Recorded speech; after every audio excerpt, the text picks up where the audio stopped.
Hello everyone, मैं हूं हर्ष। आज हम अपना गुण चैप्टर आगे कंटिन्यू करेंगे। इससे पहले मैंने गुण चैप्टर में पे 2 वीडियोस अपलोड कर दी है। आज हम आध्यात्मिक गुण पढ़ेंगे। इससे पहले मैंने गुरुवादी गुण बता दिया है अच्छे से, क्योंकि गुरुवादी गुण बहुत ही इम्पोर्टेंट है। तो गुरुवादी गुण और आगे पीछे पूरा चैप्टर मैंने आपको अच्छे से क्लियर कर दिया है। आज हम ये वीडियो लास्ट वीडियो है इस चैप्टर की, तो इसमें हम आध्यात्मिक गुण और परादी गुण का वर्णन करेंगे। तो यहाँ पर आध्यात्मिक गुण का हम वर्णन करते हैं। आध्यात्मिक गुण के पर्याय क्या बताए गए हैं। आध्यात्मिक गुण को आत्मगुण, बुद्धि गुण और प्रयत्नता गुण भी कहा जाता है। आध्यात्मिक गुण 6 बताए गए हैं। मैंने इससे पहले वाली वीडियो में आपको अच्छे से बताया था। तो आध्यात्मिक गुण 6 बताए गए हैं। बुद्धि, सुख, दुख, इच्छा, द्वेष और प्रयत्न, ये 6 गुण बताए गए हैं आध्यात्मिक गुण। अब यहाँ पर देखिए एक श्लोक है। इच्छा, द्वेष, सुख, दुख, प्रयत्न, चेतना, धृति, बुद्धि, स्मृति, अहंकारो लिंगानी पर आत्मा। तो ये श्लोक इम्पोर्टेंट है, आपको याद करना है। तो इच्छा, द्वेष, सुख, दुख, प्रयत्न, चेतना, धृति, बुद्धि, स्मृति और अहंकार, ये आत्मा के गुण बताए गए हैं। इसमें चेतना, धृति, स्मृति, अहंकार और बुद्धि, ये जो है अहंकार तक, ये बुद्धि में ही समाविष्ट कर दिया, मतलब बुद्धि के अंतर ही करके इन्हें 6 को आत्मगुण बोला जाता है। अब यहाँ पर देखिए, सबसे पहले हम पढ़ेंगे बुद्धि। तो बुद्धि क्या होता है। सभी व्यवहार का जो गुण है, जिस गुण के कारण हम सभी व्यवहार जो करते हैं, वो बुद्धि कहा जाता है। इसको मैं आपको अच्छे से बताता हूँ। जैसे हम किसी से भी बड़े से जो व्यवहार का करते हैं या कोई कार्य करते हैं, वो सब बुद्धि के द्वारा ही ज्ञान करके करते हैं। अब देखिए, बुद्धि के भी 2 भेद बताए गए हैं, स्मृति और अनुभव। ये 2 भेद बताए गए हैं। इनको अच्छे से बताया गया है। स्मृति जो है, स्मृति पहले जो हमने कोई ज्ञान करा, पहले किए हुए अनुभव, मतलब कोई ज्ञान को बाद में बिना देखे ही ज्ञान प्राप्त करने को स्मृति कहते हैं। इसका मैं एक उदाहरण देके आपको बताता हूँ। जैसे आपने पहले कोई मेरी वीडियोस देखी या फिर कोई भी चैप्टर पढ़ा, तो उसमें उसका आपने ज्ञान प्राप्त करा, तो और बाद में उसे बिना देखे ही आपने अपने मन में उसका जो स्मरण किया कि ये ऐसा होता है, ये टॉपिक ऐसा था, तो वो जो है स्मृति होता है। अब स्मृति दूसरा होता है अनुभव। अनुभव किसे कहते हैं। जो स्मृति से जो अन्य ज्ञान होता है, मतलब स्मृति से जो अलग ज्ञान होता है, उसे अनुभव कहते हैं। जैसे कि कोई कार्य आपने करा, तो उसके बाद कहते हैं ना, इसे बहुत अनुभव है इस कार्य में, क्योंकि अनुभव उसे कहते हैं जो हमने एक बार कार्य कर दिया, तो उस कार्य से जो स्मृति का ज्ञान हुआ हमें, तो उससे ही जो ज्ञान की प्राप्ति होती है, उसे अनुभव कहते हैं। एक बार कार्य करने के बाद दूसरी बार हमें अनुभव हो जाता है कि ये कार्य इसी प्रकार होगा। इसके बाद आता है सुख। सुख में जो सभी जो अनुकूल प्रतीत होता है, उसे सुख कहते हैं। मतलब कि जो हमारे मन को अच्छा लगे, उसे सुख कहेंगे। अनुकूल संवेदना उत्पन्न करने वाले गुण को सुख कहा जाता है। जो हमारे मन के लिए अच्छा लगे, हमें मन के लिए अनुकूल हो, तो उसे ही सुख कहा जाता है। अब यहाँ पर देखिए, धर्मजन्य अनुकूल आदि गुण सुखम, ये वाला श्लोक इम्पोर्टेंट नहीं है। यहाँ पर लिखा है, धर्म आचरण से जो आत्मा के अनुकूल संवेदना है, उसे सुख कहा जाता है। मतलब जो हमें अच्छा लगता है, अनुकूल वेदना, तो सुख कहा गया है। अब दुख किसे कहा गया है। सुख का अपोजिट दुख होता है। तो जो हमारे प्रतिकूल हो, प्रतीत हो, मतलब कि हमें अच्छा ना लगे, प्रतिकूल हो संवेदना, जो यहाँ पे देखो ये लिखा भी हुआ है, आत्मा के जो प्रतिकूल संवेदना उत्पन्न करे गुण, उसे दुख कहा गया है। अब ये सुख दुख, ये तो आपको पता ही है वैसे भी। अधर्म अधर्म आचरण, जो ये प्रतिकूल वेदनाएं होती हैं, जिन्हें दुख कहते हैं, ये हमें पीड़ा उत्पन्न करने वाले को ही दुख कहा जाता है। प्रतिकूल वेदना को ही दुख कहा जाता है। अब इच्छा, इच्छा किसे कहते हैं। इच्छा किसी किसी वस्तु या विषय को प्राप्त करने का जो भावना को इच्छा कहते हैं।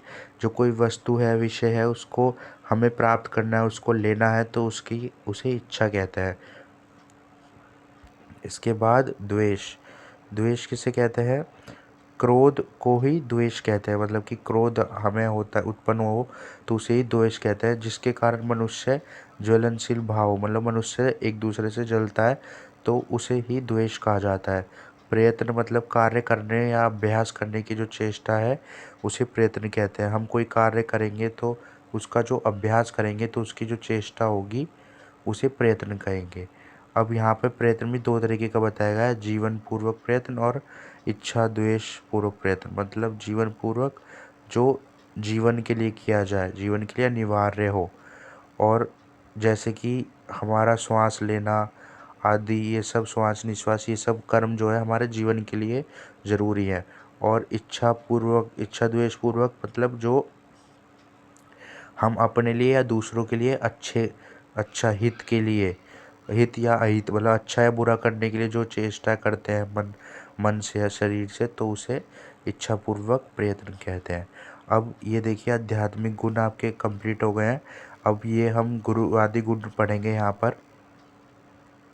गुरुवादी गुण, गुरुवादी गुण किसे कहते हैं? गुरुवादी गुण को हम चिकित्सा साध बोले कि चिकित्सा सिद्ध के उपाय भी कह जाते हैं। कई बार पेपर में आता है चिकित्सा सिद्धि के उपाय बताइए, तो आपको ये पर्याय याद होना ज़रूरी है तभी, नहीं तो आप पेपर में सीधा ये क्वेश्चन छोड़ के आ जाएंगे।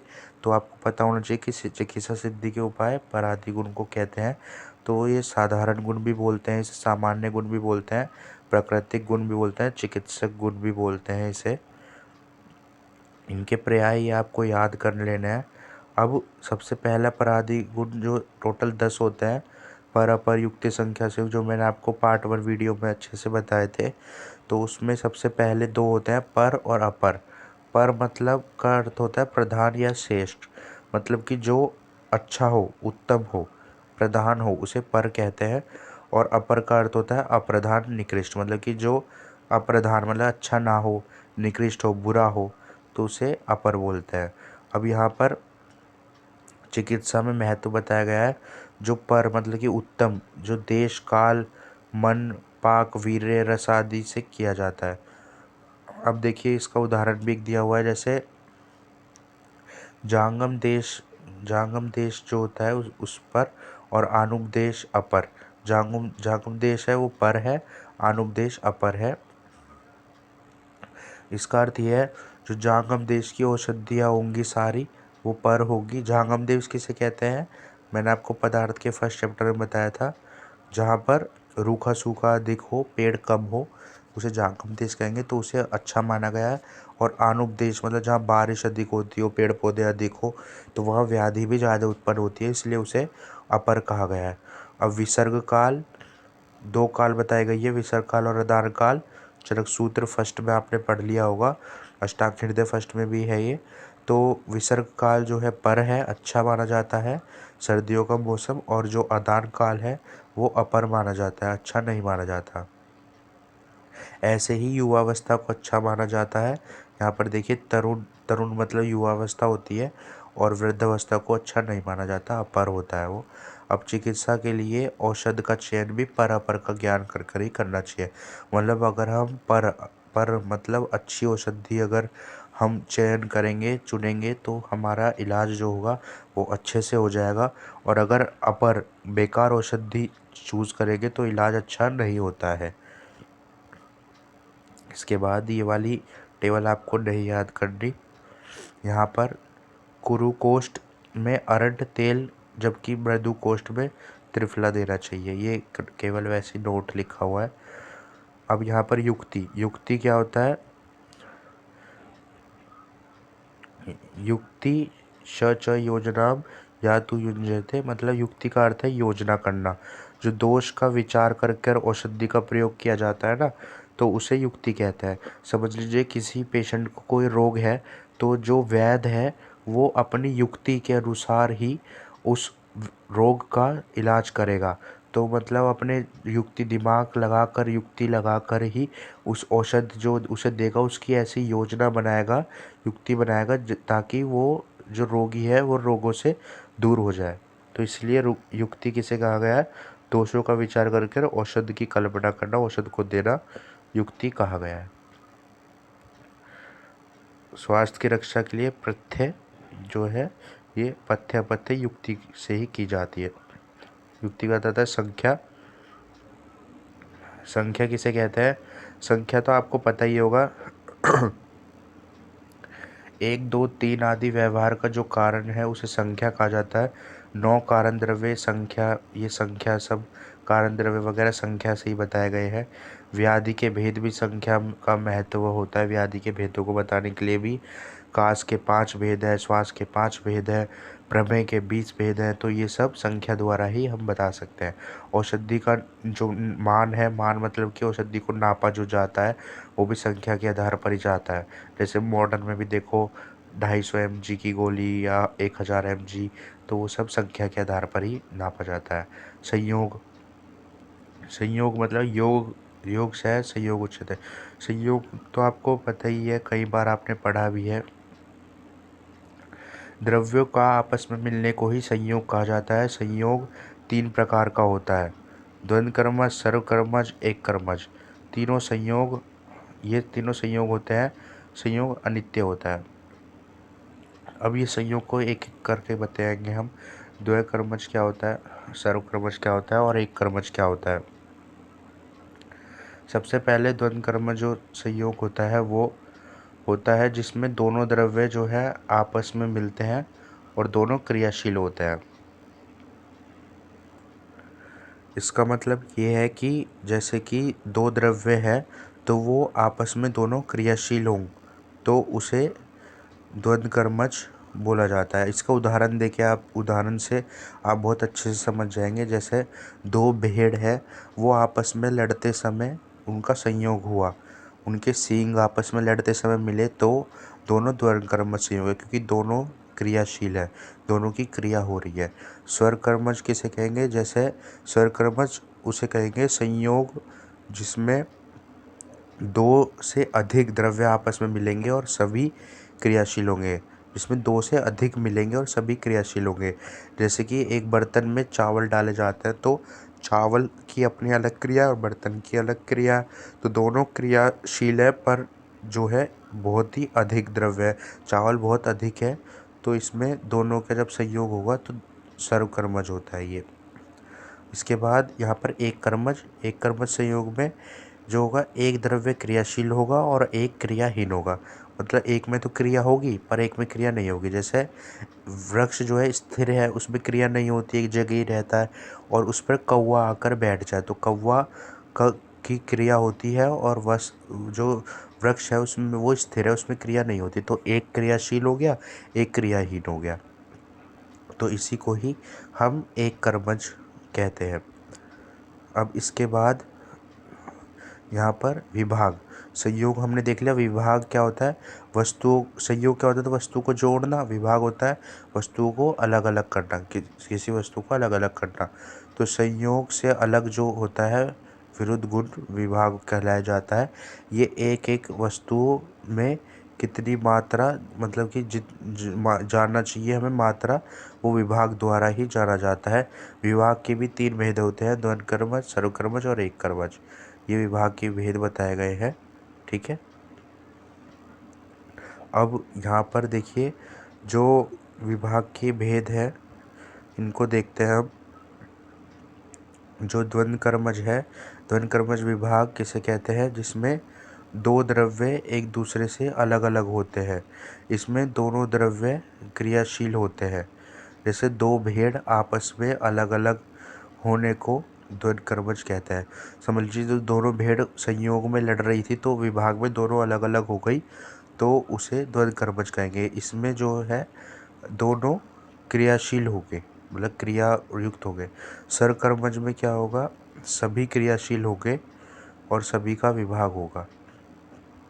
वो ही है, ये संयोग की तरह ही बताया गया है, बस उसमें मिल रहे थे, इसमें अलग हो रहे हैं। ये चावलों के दाने को अलग अलग करना।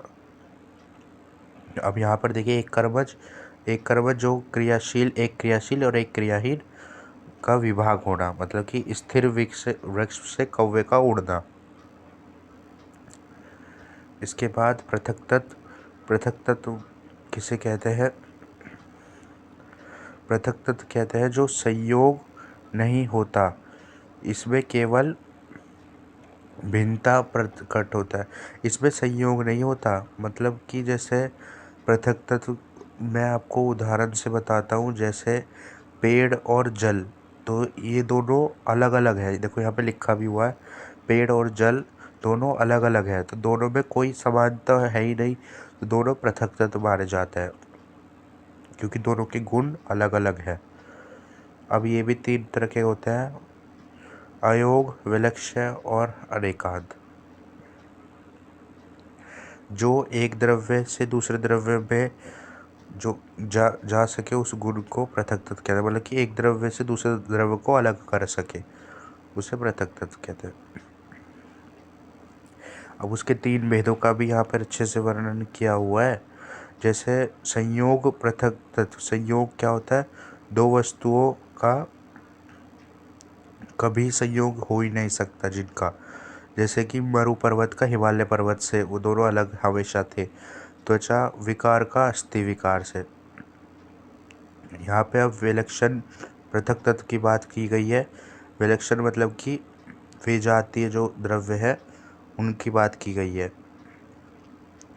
जैसे महिष मतलब कि भैंस का 12 सिंगे से पृथक तत्व, और अनेकांत मतलब कि सामान्य जाति होने पर, जैसे मनुष्य, सभी मनुष्य एक समान है, तो उसमें भी उनके गुणों के अनुसार अलग अलग होना। जैसे यहाँ पर देखिए, एक गाय को वर्ण मतलब कि उसके रूप आदि के द्वारा अलग अलग बताना, तो उसे हम अनेकांत रूप कहते हैं। इसके बाद परिमाण, परिमाण अभी मैंने आपको बताया था। परिमाण मतलब होता है नाप, नाप जो हम नाप तोल करते हैं, जैसे कि तोला, 10 तोला, 20 तोला द्रव्य, ये सब जो होता है परिमाण होता है, नाप। जैसे अंजलि प्रमाण होता है ना, अंजलि, उंगली प्रमाण, ये सब प्रमाण होता है।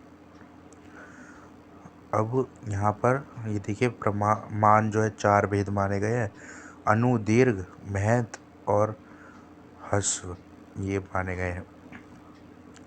चिकित्सा महत्व देख लीजिए एक बार प्रमाण का। प्रमाण का आहार और औषधि की मात्रा निर्धारण करते हैं प्रमाण के द्वारा। संस्कार, संस्कार किसे कहते हैं, किसी क्रिया द्वारा जो गुण है। अब देखो संस्कार, ये बहुत ही इम्पोर्टेंट टॉपिक है, ये अलग अलग उसमें भी चैप्टरों में आपको मिल जाएगा संस्कार वर्ड सुनने के लिए। तो जैसे मैं आपको इसे अपने आप बताता हूँ। जैसे कोई द्रव्य है, उसका गुण कुछ और है, और वो संस्कार होकर अपने गुणों को चेंज कर ले, मतलब कि अपने गुणों को जो चेंज कर सके, उसे संस्कार कहते हैं। अब ये देखिए, यहाँ पे ये लिखा हुआ है, किसी क्रिया द्वारा गुणों में परिवर्तन करने को ही संस्कार कहते हैं। जैसे जल आदि में पात्र में रखकर गुणों में परिवर्तन हो जाता है। जैसे तांबे के, अगर जैसे तांबे का कलश है, कुछ है, तो उसमें हम जल को रख देते हैं, तो उसके गुणों में परिवर्तन, गुण चेंज हो जाते हैं। तो इसलिए यही बताया गया, संस्कार मतलब अपने गुणों को चेंज कर ले। वेग, गति, निर्माण, ये सब ये नहीं करना आपको। संस्कार का औषधि गुणों में परिवर्तन लाया जाता है संस्कार के द्वारा। अब यहाँ पर अभ्यास लास्ट है, ये परादि गुण। अभ्यास क्या होता है, किसी भाव पदार्थ को बार बार पालन करने को ही अभ्यास कहा जाता है। जैसे कोई भाव पदार्थ है, तो उसको बार बार उसका पालन करना ही अभ्यास माना जाता है। यहाँ पे ये है पथ्य अपथ्य अभ्यास, ये इसका पथ्य अपथ्य अभ्यास बताया गया है। मतलब कि एक चीज़ बताता हूँ मैं, अभ्यास आप क्या समझते हैं, अभ्यास को तो आप समझते ही हो, कोई भी जो आप कार्य करते हो उसको अगर आप बार बार करो लगातार, तो उसे अभ्यास बोला जाता है। अब ये परादी गुण जो टॉपिक मैंने आपको बताया है, इसमें से मेरी यूनिवर्सिटी के टाइम पे 10 मार्क्स का लॉन्ग क्वेश्चन आया था, तो ये भी आप एक बार अच्छे से पढ़ लेना। गुरवादी और परादी, इन दोनों में से 10 मार्क्स के लॉन्ग क्वेश्चन आ जाते हैं पेपर में। अब इसके बाद ये कुछ इम्पोर्टेंट क्वेश्चन हैं जो पेपर के लिए बहुत ही इम्पोर्टेंट है। ये वाले एक बार आप सारे पढ़ लेना अच्छे से।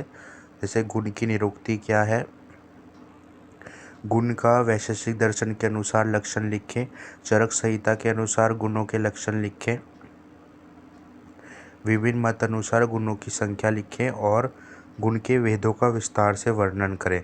अब देखिए जो गुण के भेद हैं तो वो भेद कौन से होंगे जो मैंने अभी आपको बताया है, गुरुवादी वगैरह, ये इनका वर्गीकरण जो होता है ये सारी आपको वो टेबल, पूरी टेबल है वो पूरी बना के आनी है, जिसमें गुरुवादी गुण, समान सार्थक गुण, परादी गुण, इनका वर्णन किया गया है। यहाँ पर सार्थक गुण को विस्तार से वर्णन कीजिए। सार्थक गुण कौन से होते हैं? जो स्टार्टिंग वाले होते हैं सार्थक गुण, शब्द, स्पर्श, रूप, रस, गंध, उनका। ये देखिए आ गया ना क्वेश्चन, यहाँ पर भी गुरुवादी गुण का विस्तार से वर्णन करें। ये 10 मार्क्स का क्वेश्चन आता है। आध्यात्मिक गुण का विस्तार से वर्णन करें। और परादी गुण, देखिए ये परादी गुण का भी 10 मार्क्स का क्वेश्चन आता है। और गुण पदार्थ का विस्तार से वर्णन करें। गुण जो पदार्थ हैं उनका विस्तार से वर्णन करें। तो इसी के साथ दोस्तों ये चैप्टर ख़त्म हो गया है। अगर आपको ये वीडियो अच्छी लगी तो इस वीडियो को लाइक कर देना और ऐसी और वीडियोस को देखने के लिए मेरे चैनल को सब्सक्राइब कर लेना। फिर मिलते हैं दोस्तों नेक्स्ट चैप्टर के साथ, कर्म के साथ। Thank you.